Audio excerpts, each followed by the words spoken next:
welcome for the passion, not the fashion. I'm here with Tony from Whiplash. Cheers. Welcome, Tony. How is it to be on the road again? It's good. I'm 62 years old now and last year we went out with Violence and Zentrix and Artillery, and that was a great tour, but it was only 10 shows. Yeah. And this time around with Destruction, it was 17 shows, and we did 2 shows prior to the tour in Prague and Romania. Yeah. So 19 shows is pretty grueling at this age, but I do it for the fans. I love the looks on their faces, and they forget about all their problems when they see us play and perform, and they have so much fun, and it touches my heart and makes me feel good. So I'll continue doing it, but probably not 20 shows in a row anymore at this age. Yeah.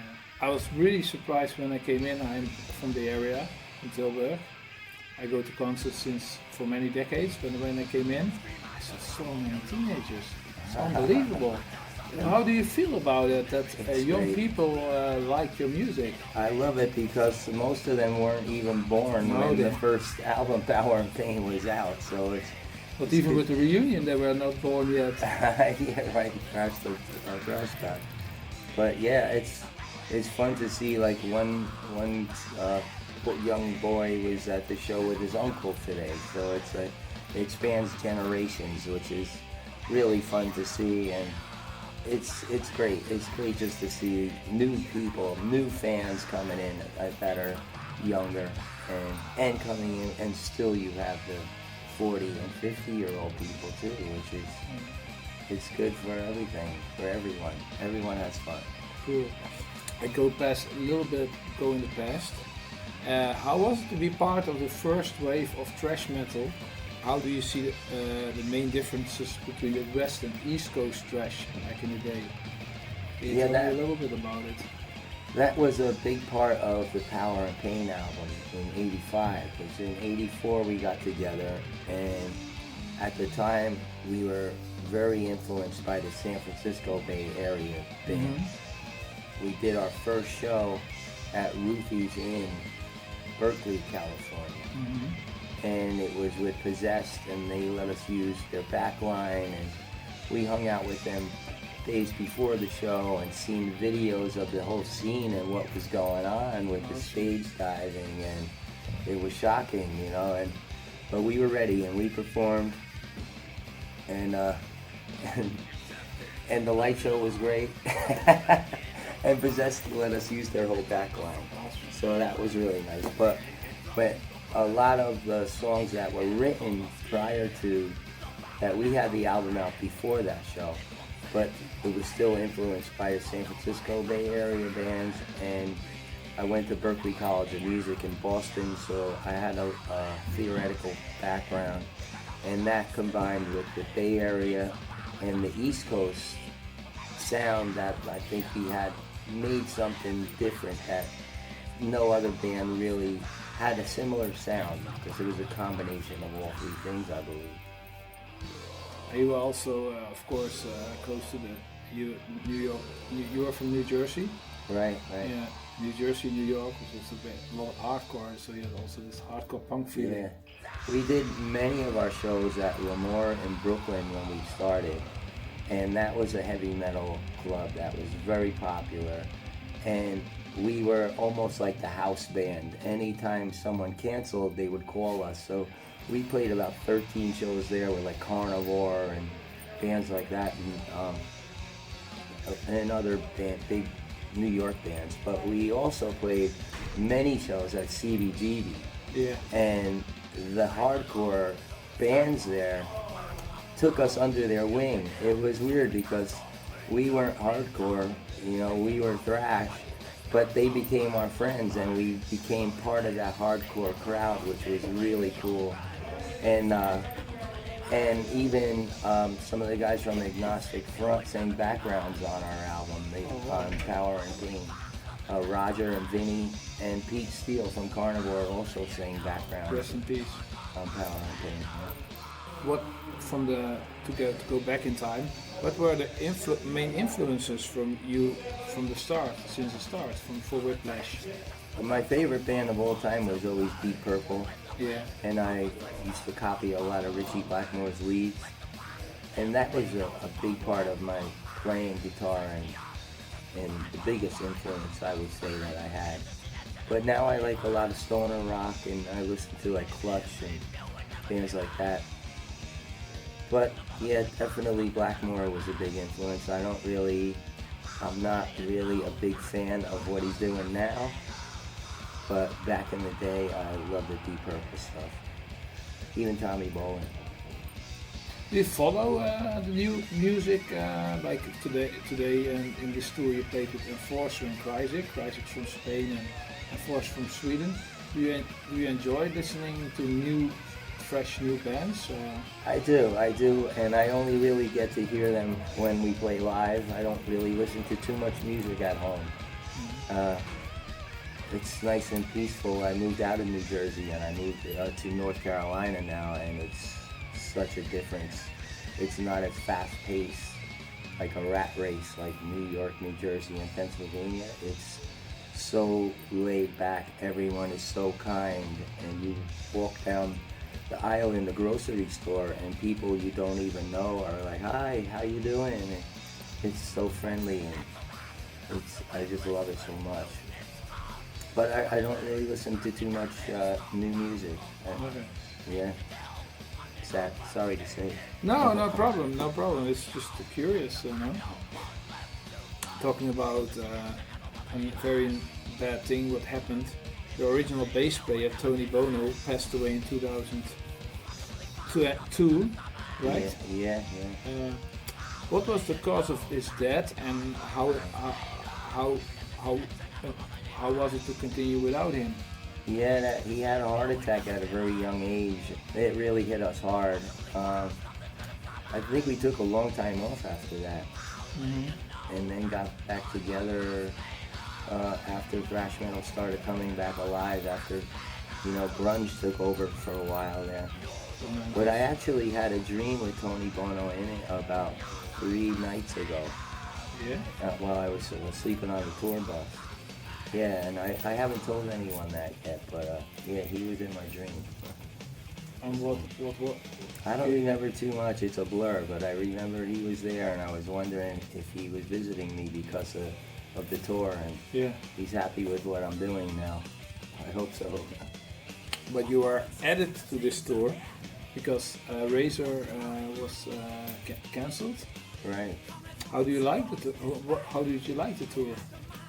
It was great, yeah. Today was the last show, and it was great to end it on such a high here in the Netherlands, in Tilburg. The crowd was crazy, and when the crowd goes crazy, it makes us go crazy, and we become more alive and energetic and electric, and that's what it felt like tonight, and it's great to end the tour on a positive note like that. That's for sure.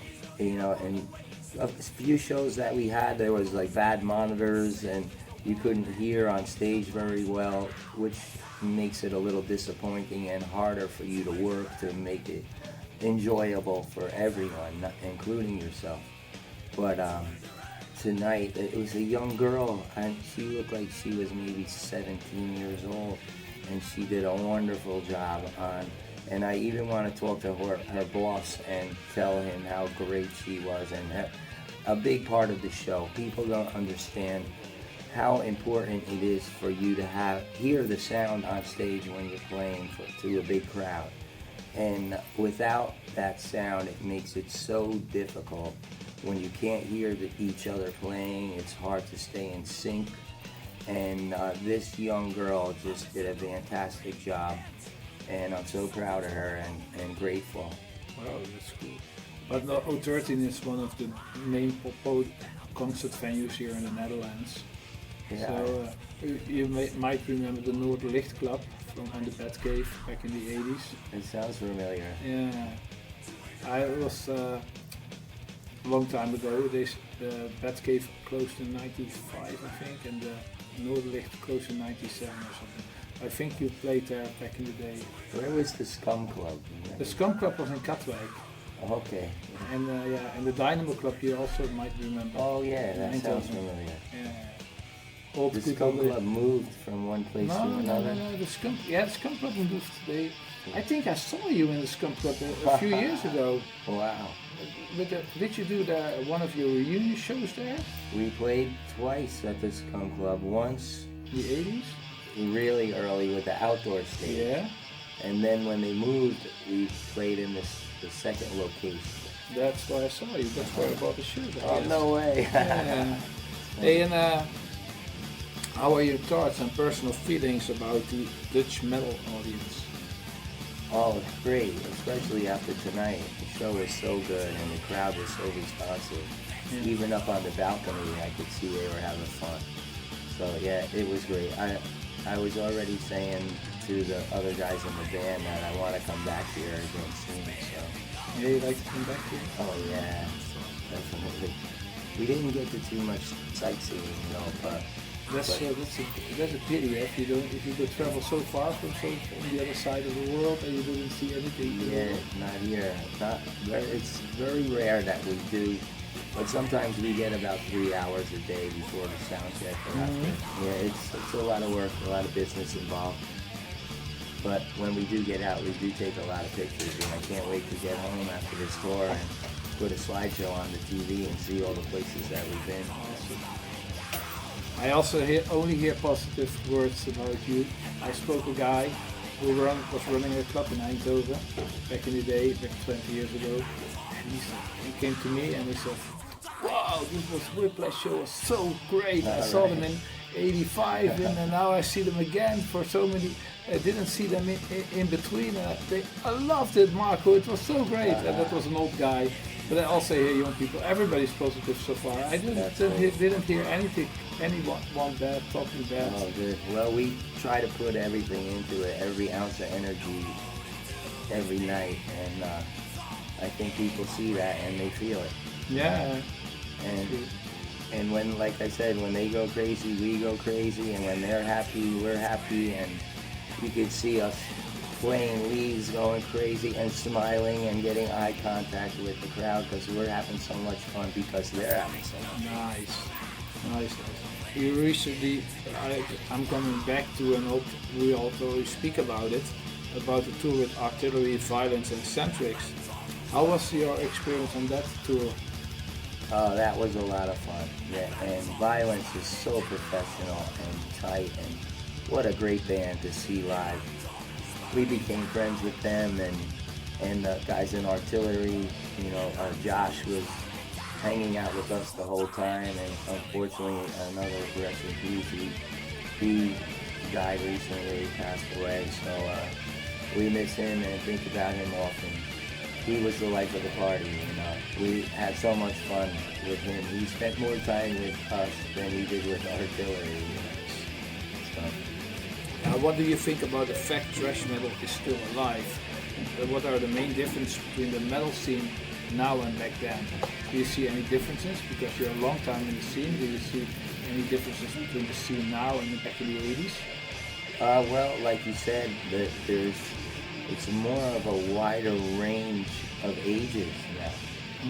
Of course, everybody was young back in 1985. Everyone that's 50 years old that's still coming to these shows was only 20 years old or 15 back then, Because now, thanks to Schmear and Destruction, they invited us on the tour, and it's their 40 years of thrash tour. And next year will be 40 years for Whiplash, so we'll see what happens with that. You do now some tours where you have just a slot in the tour, but are there also plans for a headline tour where Whiplash is going to be the headliner? Well, we were told by the production company, the agency, that this tour is very successful and they want to work with us directly now. Yeah. And they're already getting offers and people from festivals asking for Whiplash. So it looks like we're going to be doing some festivals with shows on the side, like maybe 3 shows on a weekend, 1 festival, 2 shows, or 2 festivals in 1 show, and come back once a month or once every 2 months. Once we signed the deal. Because you play a short set, and for the fans they want to hear the long Whiplash set. Yeah, well, at 62 years old, this is long enough. It's hard enough to scream for an hour. I don't think I could scream for an hour and a half unless I'm really pissed off at somebody. Cool. Are there any plans to do a new album? We have 5 songs written and finished being recorded with Ronnie Lipnicki from Overkill. Yeah. They're just not mixed and mastered yet, and we don't have the artwork done, but we just found out from Schneer who does their artwork, and we really like it a lot, and we're probably going to contact him as soon as we get back home and also get our merch online and active again. Finish the album, get the merch up, and keep playing for the people. Well, that's all for now. I just want to ask, thank you very much for the chat, and I want to give you the opportunity for any final words, some final message for the fans. Yeah, well, like you said, people seem to like our live show, so I suggest you come out and see it. 62 years old, I ain't gonna be alive forever, so come and see Whiplash. Thrash till death.